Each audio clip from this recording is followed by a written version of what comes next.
Hi again. Like a bad penny, huh? Just keep turning up. Um, I was just listening to the recording I just made, and something came to me. So I want to maybe do this as a part two. Um, the the self. We're talking about identity a lot, and the who am I question is as big as it gets. It doesn't seem to be. Mind can't see into that, but it's huge, and we're spread out all over the place, and we're doing mop-up trying to figure out, my God, who am I? What am I? Science was supposed to help us with that, but they went off the wrong way, you know? They got off on the wrong track when they divorced it completely from any kind of spirituality or ethics. I mean, look at what's done in scientific labs to the animals and things. Okay? That ain't right. Period. They lost the soul of it. And so it's not worth much the way it is. It's handy, it's useful, but it's nothing ultimate. And these are ultimate questions. So, identity.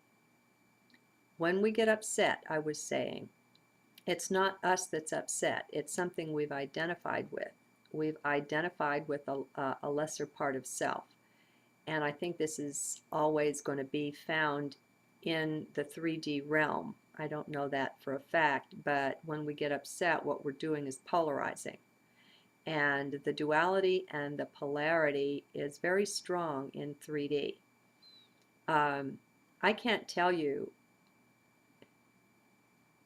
if it's 4D or 5D or what it is when you step up and above the duality dance, the polarity dance. I know it's really different. I don't know what it has to do with. I don't know what the magic is, but you're changed. This awakening thing brings major changes, and not just one or two of them. It's like this ongoing thing. Sure, there's some people like an Eckhart Tolle or a Byron Katie, that have the big awakening. Apparently, that's something that even happened to Muji.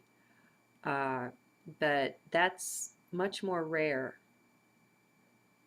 than normal. What's more normal is to have a lot of little awakenings, a lot of little things that add up. And then pretty soon you realize you don't even look at life the same way anymore. And you look at your past, even your recent past, and you think, oh my God, who is that? And you realize how deeply differently you're viewing things. And that really can creep up on you. So, identity, what's identity? That was it.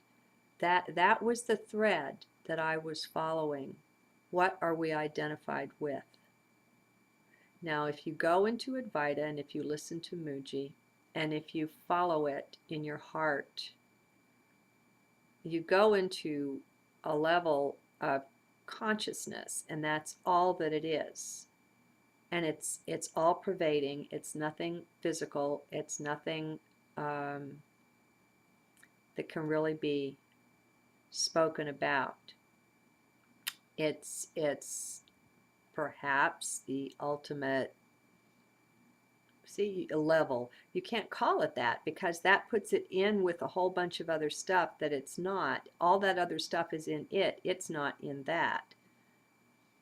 And so almost, anything you say about that level of whatever is wrong. Okay? And I'm just going to be nuts here. Maybe I'm not one of the ones that's going to be ascending, because I could identify with that. I can go there and I can be there.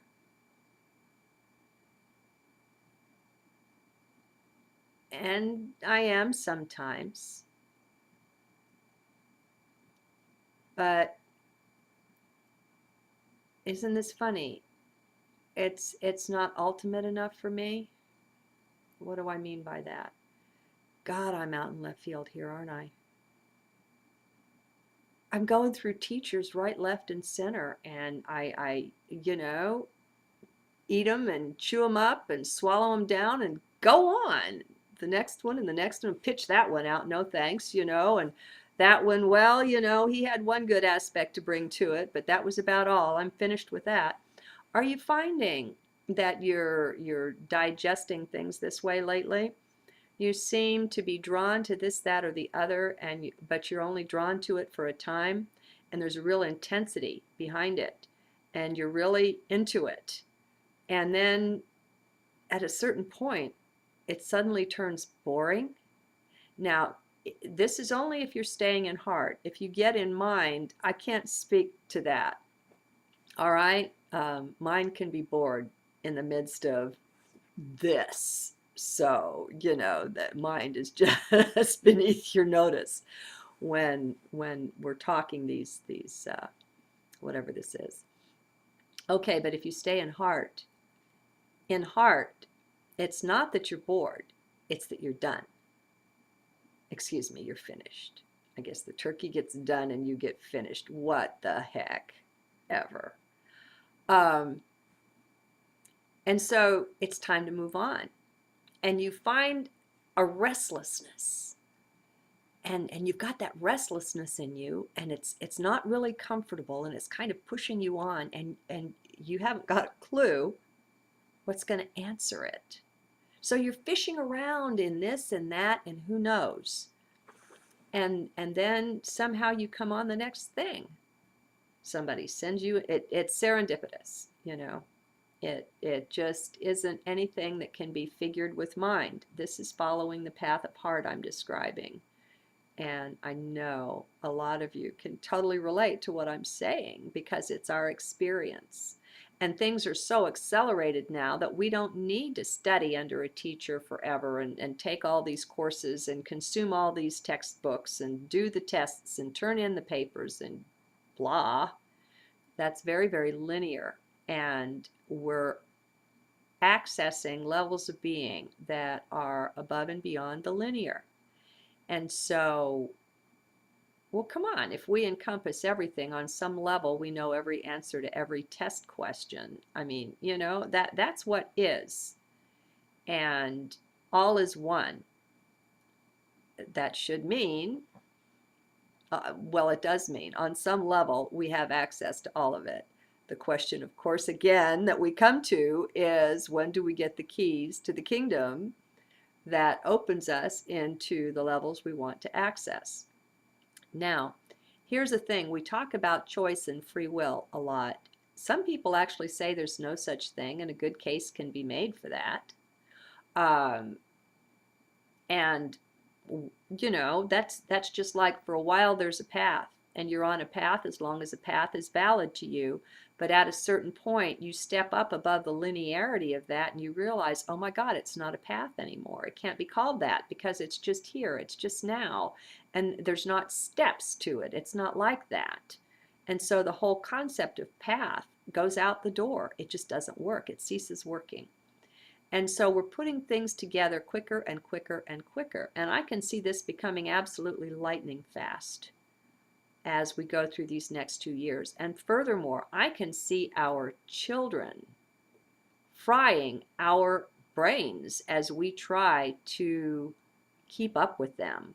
Once we have eyes to see these great light beings that have incarnated here that are currently rather young, and I think all the way up to the 20s in there's just miraculous beings that are here with us, and they don't fit into any kind of mold, and it's best not to try to stuff them into one either. I think the best thing for all beings is to so deeply respect all other, excuse me, don't know what this is all about, so deeply respect all other beings, that we give them the space just to be. And we say, what do you want? And we teach our kids to be in heart and to live and to work and to act from there and to communicate from there, and then to give them what they desire, to give them the circumstances and all that they seek, and not to try to pour them into some kind of molds. None of the molds work anymore. They need to be thrown out. We need to stop trying to put ourselves into these molds. They're outmoded, they're outdated, they don't work. I don't know that they ever did. They were just something we did for a while. And so we've got to let our people be who they are, because we haven't got a clue. We haven't got a conception of who these people are and what they're here to bring. These are great light beings. These are great beings that have come down into this hellhole, you know, because on one level it's that. On another level, it's blissful. I mean, you know, it's just different ways of looking at things, folks.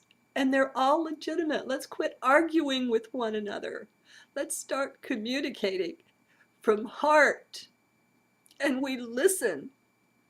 And we respect one another. And we don't trump everything everybody else says.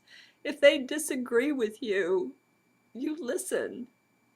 You listen with your heart and try to hear what's really being said.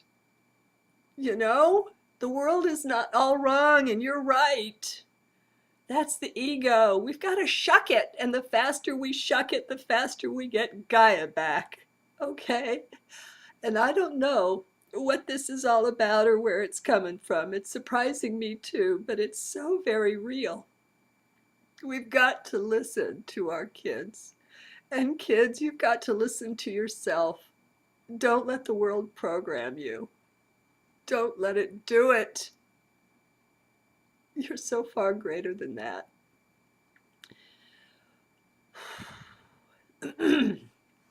Okay. I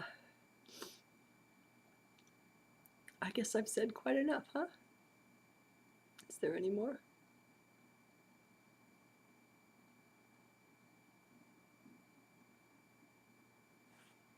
I'm just going to keep crying. Pardon me while I turn the camera off. Sure love you guys.